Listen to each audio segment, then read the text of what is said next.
అస్మద్గురుభ్యో నమః. శ్రీమతే రామానుజాయ నమః.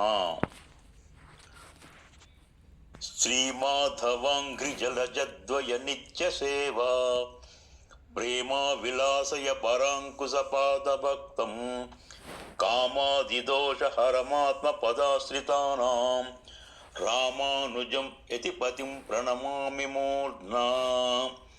ఇది భగవత్ రామానుజుల గురించి చెప్పినది. దీనిని ప్రతినిత్యము పెరుమాళ్ల సన్నిధిలో అనుసంధానం చేసుకోవాలి.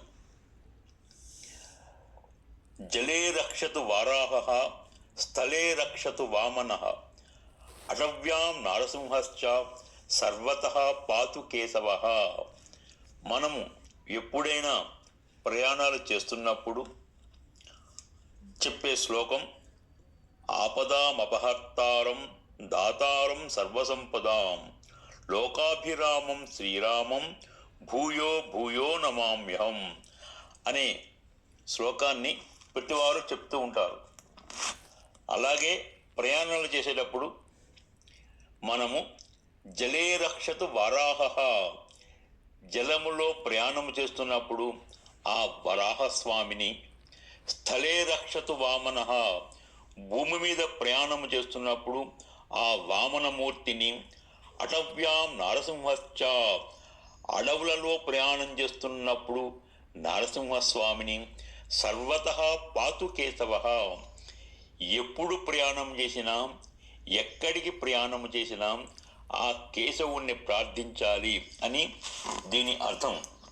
జలే రక్షతు వరాహః, ఎందుకు నీటిలో ప్రయాణిస్తున్నప్పుడు వరాహస్వామిని ధ్యానించాలి అంటే, ఆనాడు భూదేవిని జలము నుంచి రక్షించినది ఆ వరాహస్వామి కాబట్టి మనము ఆ స్వామిని ప్రార్థించాలి.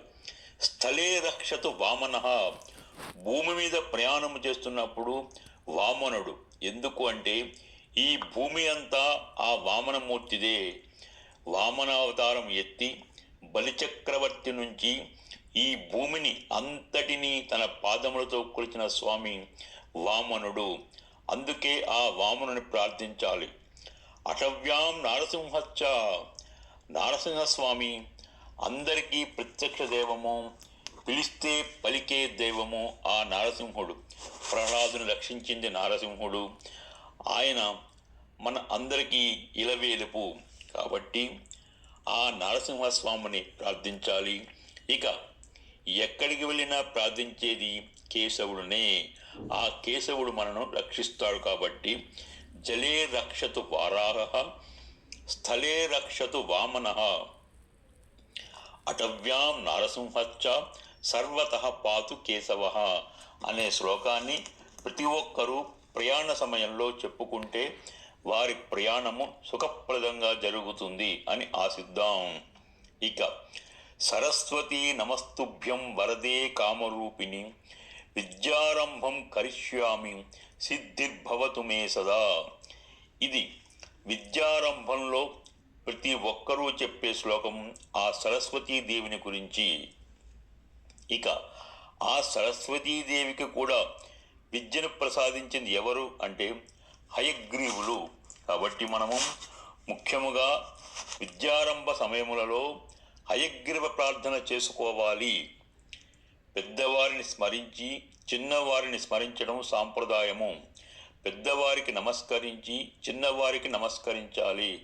అంతేకాని చిన్నవారికి మొదట నమస్కరించి తరువాత పెద్దవారికి నమస్కరించకూడదు అనే సాంప్రదాయాన్ని పాటిస్తూ ఈ శ్లోకాన్ని మనం చెప్పుకోవాలి.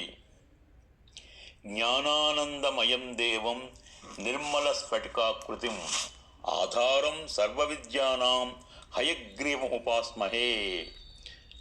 జ్ఞానానందమయం దేవం నిర్మల స్ఫటికాకృతిం ఆధారం సర్వ విద్యానాం, అన్ని విద్యలకు ఆధారం ఆ హయగ్రీవ స్వామి. కాబట్టి మనము ఆ హయగ్రీవ స్వామిని ప్రార్థించి ఆ తరువాత సరస్వతి ప్రార్థన చేసుకోవాలి. ఇది సాంప్రదాయము. కాబట్టి జ్ఞానానందమయం దేవం నిర్మల స్ఫటికాకృతిం ఆధారం సర్వవిద్యానాం హయగ్రీవం ఉపాస్మహే అని ప్రార్థించాలి. ఇక ఈనాటి దివ్య దేశము వేళుక్కై, తిరువేళుక్కై. ఇది కంచిలో ఉన్నది. కంచిలో మొత్తం మనకు 15 దివ్య దేశాలు ఉన్నాయి. అవి అన్నీ దగ్గరనే ఉన్నవి. ఒక ఆటోలో వెళ్ళి చూసుకొని రావచ్చు. 2 రోజులలో అయిపోతాయి. దానిలో రెండవ దివ్య క్షేత్రం తిరువేళుక్కై. ఇది కంచి పెరుమాళ్ సన్నిధికి ఒక 500 మీటర్లు అంటే 1/2 కిలోమీటర్ దూరంలోనే ఉన్నది. రథం, కంచి పెరుమాళ్ రథం ఎక్కడ ఉన్నదో దాన్ని తేర్ అంటారు. ఆ తేరు దగ్గర ఎదురుకుండా సందులోనే ఈ వేలుక్కై ఆలయం ఉన్నది. ఆ తేరు దగ్గరికి వచ్చి ఎవరిని అడిగినా చెప్తారు వేలుక్కై పెరుమాళ్ ఎక్కడ అంటే. ఇది తిరువేళుక్కై. వేళుక్కై ఆలరి అంటారు. ఆళ్ అంటే అరి, నారసింహుడు. తిరువేళుక్కై. వేళ్ అంటే రాజు. ఏ రాజు? ఇక్కడ నరసింహుడు, నారసింహ చక్రవర్తి.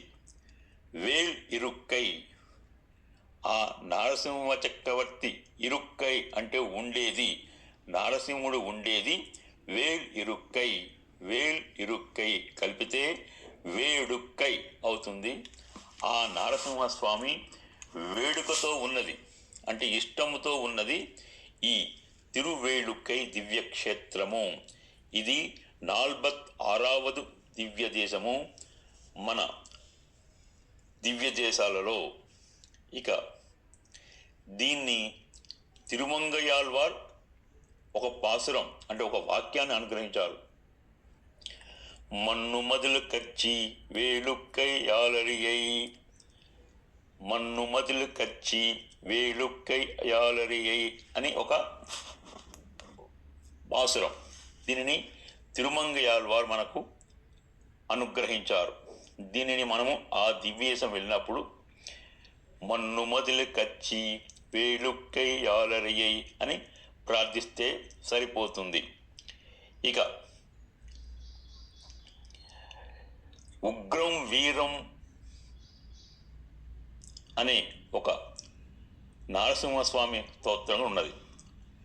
అది కూడా మనము నేర్చుకోవాలి. హిరణ్యకశిపుడు, ప్రహ్లాదుడు.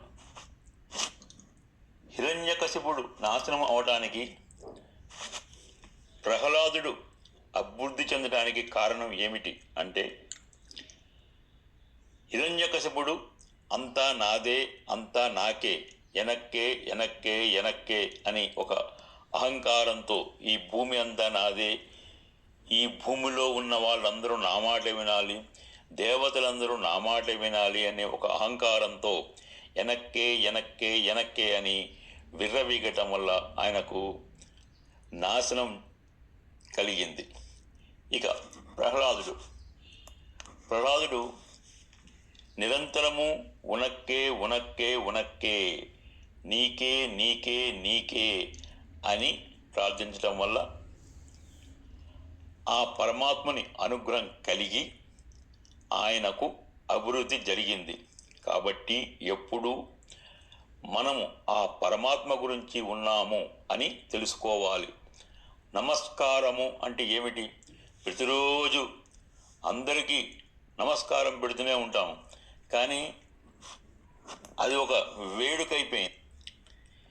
ఎప్పుడు ఎవరు కలిసినా నమస్కారం పెట్టడమే, కానీ దాని అర్థం మాత్రం మనకు తెలియదు. తెలిసి నమస్కారం పెడితే ఎంతో అభివృద్ధి జరుగుతుంది. నమః అంటే నా మహా, నా అంటే కాదు, మమ అంటే నాది, నాది కాదు అని అర్థం. నమః అంటే నాది కాదు, నేను నీవాడను,